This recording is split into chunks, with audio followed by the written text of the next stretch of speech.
Okay, welcome to Linux Music. We're putting up a series of really short videos demonstrating that any reasonably intelligent and marginally curious person can use pro quality audio tools in a Linux environment, and it doesn't cost you a dime.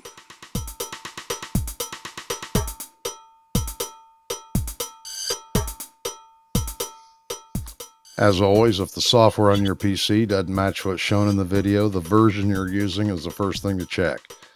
Here's what I'm using in the video.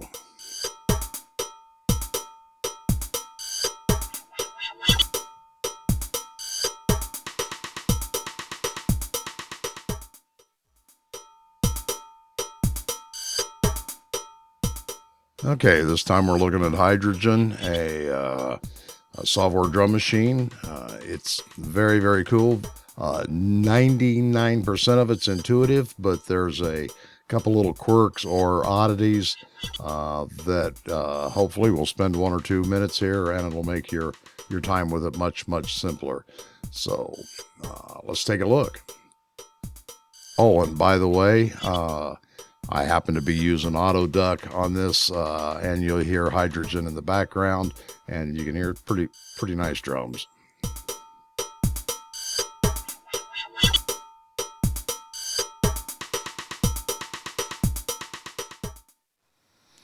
Okay, this is Hydrogen.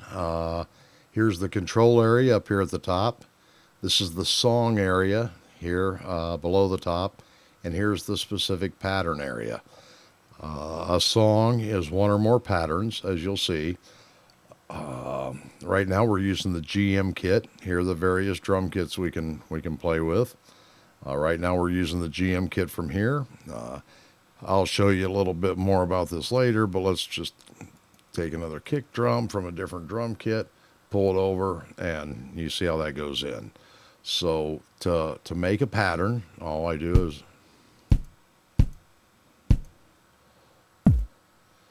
like I'm going to play. This is in pattern mode. Look up here, and I'm going to play that pattern.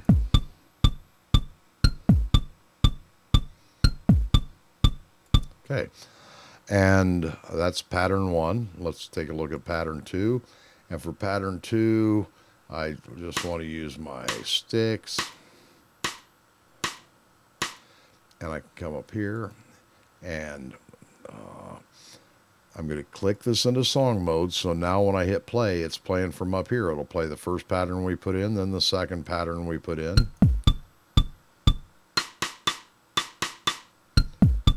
Okay. We can say, okay, give me another pattern 1. Let's go make pattern 3, and we'll do a high tom-tom, then a medium tom-tom, then a low tom-tom. And that's pattern 3. So, and I can just stack them up that way. Let's play the song.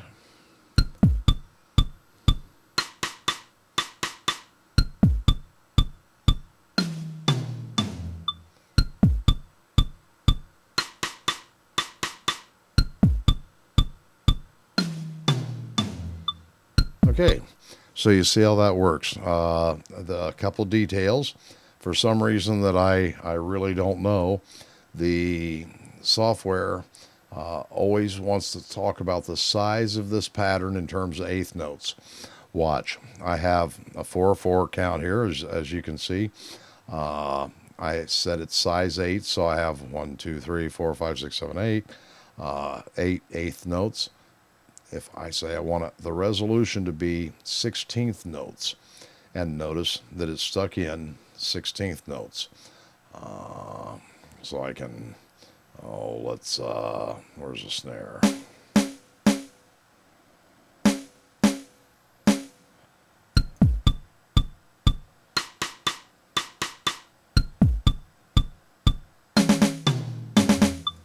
See how that works.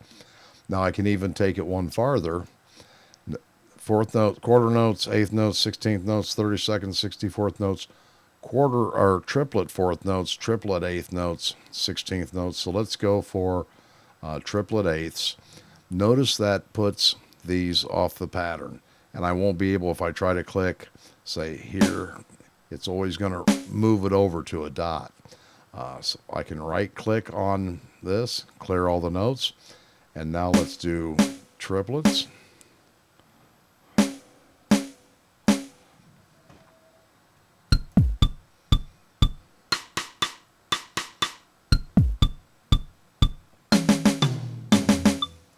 So you see how that works. The length of a single pattern in eighth notes, what the resolution, what the slices are that you can put something on. That's pretty much all there is to it.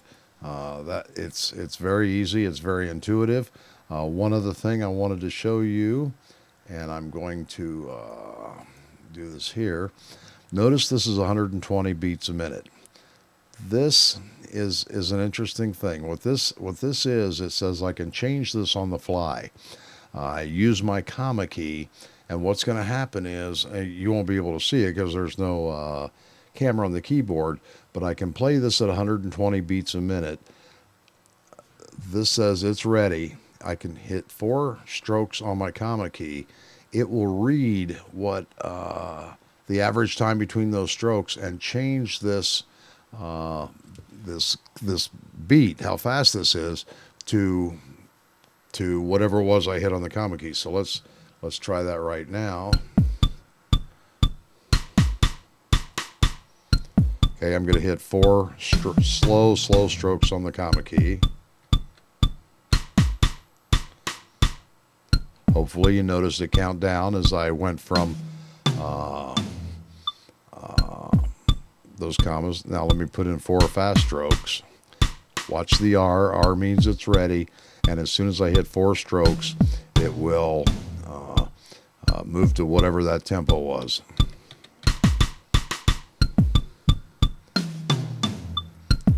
Now, an interesting thing about that is I can say I'm not hitting quarter notes with my comma key. I'm going to hit eighth notes. And let's try it again.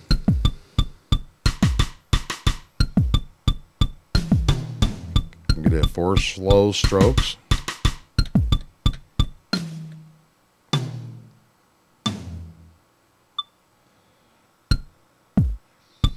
So if you're building patterns, that's not necessarily so handy, but if you're trying to use this in some type of live environment where you might want to increase the pace a little bit, you can use that for those. Another way is if you know the tempo you want, you can just click this and put in say 108 or whatever that be, and now it will play at 108. So let me recap real quickly. Down here is a single pattern. This is a song. A song is made up of 1 or more patterns, and I can just click these and put those patterns in there. All sizes are measured in eighth notes.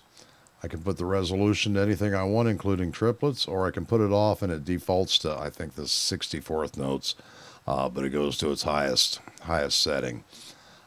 In the meantime, I can change how fast the measures are, how many beats per minute, right up here by either clicking this and entering a numeric value, or just coming over here and I don't have to click anything. As soon as I start, once this is R, it says it's ready, and once I start clicking my comma key, it will average out the strokes and calculate the beats per minute and slam them in, immediately move the song to that tempo.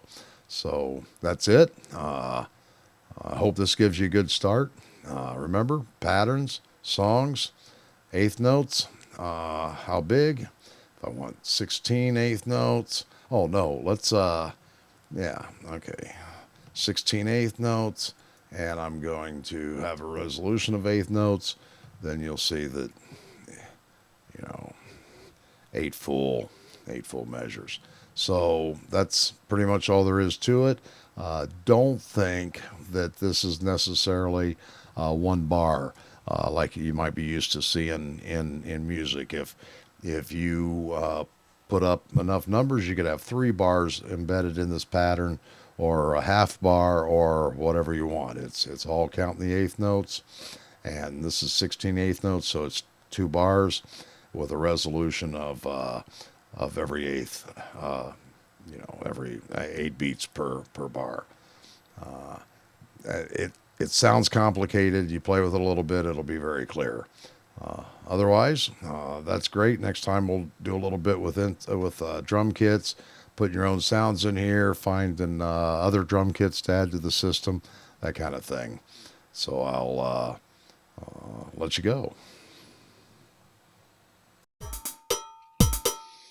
Okay. All these sites have manuals, helpful links, videos, various means to get help. And I've always found the Linux audio community to be very gracious and very helpful. Check out these sites, get involved, be interested, and have yourself a little fun. I'll see you next time.